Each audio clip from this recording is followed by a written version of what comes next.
2026년 1월 19일 월요일 말씀 묵상 함께 시작합니다. 오늘 말씀은 창세기 13장 1절에서 18절까지 있는 말씀입니다. 함께 말씀을 묵상합니다. 아브라함은 이집트를 떠나서 네겝으로 올라갔다. 그는 아내를 데리고서 모든 소유를 가지고 이집트를 떠났다. 조카 롯도 그와 함께 갔다. 아브라함은 집짐승과 은과 금이 많은 큰 부자가 되었다. 그는 네겝에서는 얼마 살지 않고 그곳을 떠나 이곳 저곳으로 떠돌아 다니다가 베델 부근에 이르렀다. 그곳은 베델과 아이 사이에 있는 예전에 장막을 치고 살던 곳이다. 그곳은 그가 처음으로 제단을 쌓은 곳이다. 거기에서 아브라함은 주님의 이름을 부르며 예배를 드렸다. 아브라함과 함께 다니는 롯에게도 양떼와 소떼와 장막이 따로 있었다. 그러나 그 땅은 그들이 함께 머물기에는 좁았다.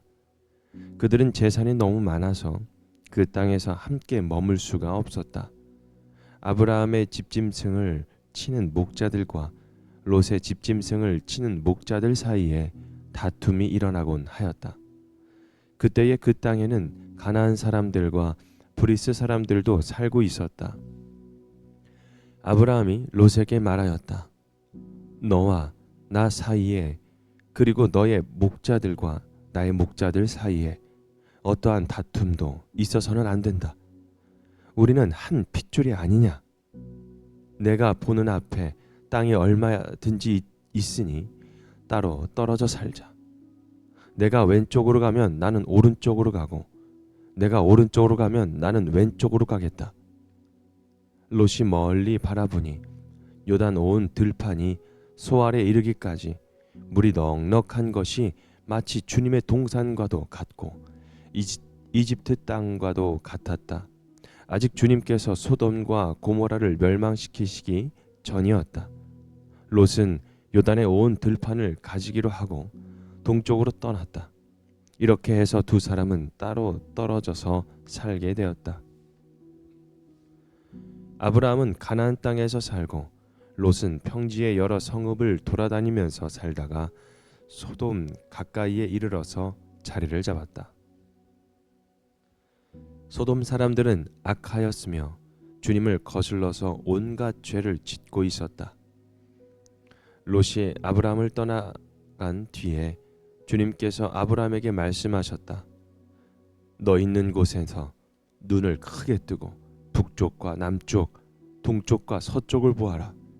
내 눈에 보이는 이 모든 땅을 내가 너와 내 자손에게 아주 주겠다. 내가 너의 자손을 땅의 먼지처럼 셀 수 없이 많아지게 하겠다. 누구든지 땅의 먼지를 셀 수 있는 사람이 있다면 너의 자손을 셀 수 있을 것이다. 내가 이 땅을 너에게 주니 너는 가서 길이로도 걸어보고 너비로도 걸어보아라. 아브라함은 장막을 거두어서 헤브론의 마물에 곧 상수리 나무들이 있는 곳으로 가서 거기에서 살았다. 거기에서도 그는 주님께 제단을 쌓아서 바쳤다. 아멘. 약속을 붙든 아브라함, 욕망을 쫓은 롯. 주제로 함께 말씀을 묵상하겠습니다. 아브람과 롯은 같은 길을 걸어왔습니다. 같은 약속을 들었고 같은 여정을 떠났고 같은 부요함을 누렸습니다. 이집트에서의 실패와 두려움도 함께 겪었습니다. 그러나 오늘 본문 창세기 13장은 같은 출발이 반드시 같은 결말로 이어지지 않는다라는 것을 우리에게 알려주고 있습니다. 차이는 능력의 문제가 아니라 무엇을 붙들고 어디를 바라보며 무엇을 기준으로 선택하느냐의 문제였습니다. 본문은 두 사람의 삶을 나란히 놓고 묻습니다. 너는 지금 무엇을 붙들고 살아가고 있는가? 먼저 제단으로 돌아온 아브라함. 실패 후의 선택이었죠. 아브라함은 이집트에서 내려왔습니다. 그곳은 풍요의 땅이었지만 믿음의 땅은 아니었어요. 기근 앞에서 약속보다 현실을 선택했고 두려움 앞에서 거짓으로 아내를 내놓았던 자리였습니다. 그런데 아브라함이 다시 올라온 곳은 새로운 땅이 아니라 처음 제단을 쌓았던 자리였습니다. 오늘 4절 말씀 보면 그곳은 그가 처음으로 제단을 쌓은 곳이다. 거기에서 아브라함은 주님의 이름을 부르며 예배를 드렸다. 아멘. 여러분, 아브라함은 실패를 만회하려 하지 않았습니다. 변명하지도 다른 길도 찾지 않았죠. 그는 다시 제단으로 돌아왔습니다. 다시 예배하는 자리로 돌아왔다는 것입니다. 이 장면은 너무나도 중요합니다. 믿음은 실패하지 않는 것이 아니라 실패 후 어디로 돌아가느냐가 정말 중요하기 때문에 그렇습니다. 아브라함에게 제단은 하나님과의 관계를 회복하는 자리였고 약속을 다시 붙드는 자리였습니다. 그리고 또 재산이 많아지자 문제가 생겼죠. 목자들 사이에 다툼이 일어났고 그 모습을 가나안 사람과 브리스 사람들이 지켜보았습니다. 아브라함은 갈등을 방치하지 않았어요. 그리고 놀라운 제안을 하죠. 9절에 있는 말씀을 보면 내가 왼쪽으로 가면 나는 오른쪽으로 가고 내가 오른쪽으로 가면 나는 왼쪽으로 가겠다. 이 말은 양보의 말이지만 실은 믿음의 고백이었습니다. 아브라함은 알고 있었어요. 땅이 약속의 근원이 아니라 하나님이 약속의 근원이라는 사실이라는 것을요. 그래서 그는 선택권을 내려놓을 수 있었습니다. 손해볼 각오를 할 수 있었죠.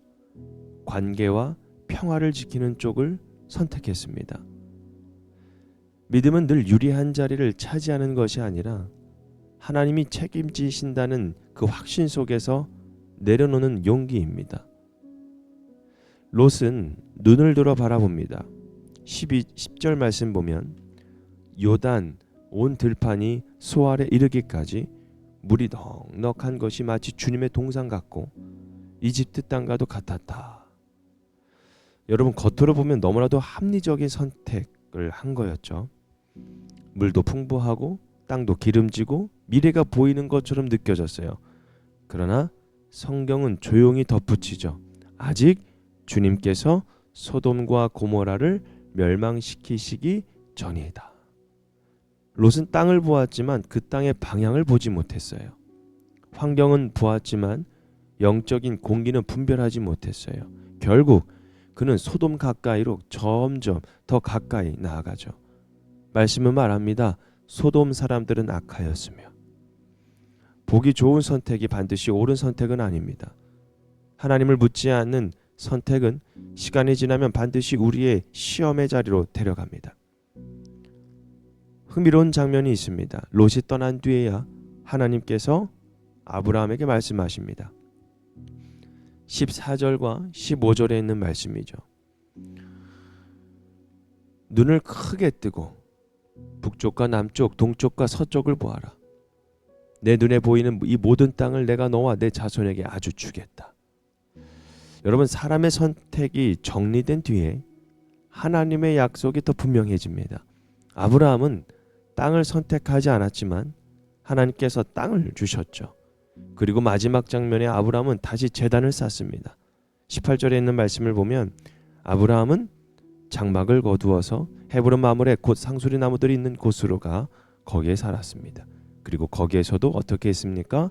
주님께 제단을 쌓아서 바쳤습니다. 삶의 중심이 다시 예배로 돌아온 것입니다. 믿음의 실패와 좌절 속에 다시 기회를 주신 하나님의 그 축복 속에서 아브라함은 다시 하나님 앞에 예배 자리로 돌아가는 것이죠. 여러분, 나는 무엇을 따라 선택하고 있습니까? 오늘 말씀은 우리에게 묻습니다. 나는 지금 눈에 보이는 길을 따라가고 있는가? 아니면 말씀으로 보이는 길을 따라가고 있는가? 롯은 좋은 땅을 얻었지만 평안을 잃었습니다. 아브라함은 땅을 내려놓았지만 약속을 얻었어요. 하나님은 보기 좋은 길이 아니라 당신이 기뻐하시는 길로 우리를 인도하십니다.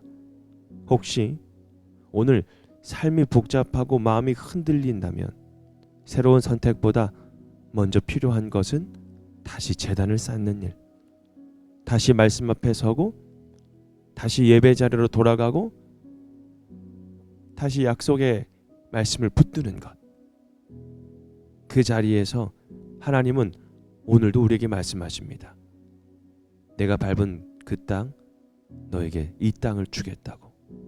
사랑하는 성도 여러분, 오늘 약속을 붙들었던 이 아브라함의 고백처럼 또 아브라함이 그 방향을 잘 찾아서 그 길로 따라갔던 것처럼 땅을 보지 않고 하나님의 약속, 하나님께 근원이 있다라는 사실을 깨닫고 다시 주님께로 나아갔던 그 아브라함의 선택이 우리의 선택이 되기를 주님의 이름으로 축복합니다. 오늘 말씀 묵상 마칩니다.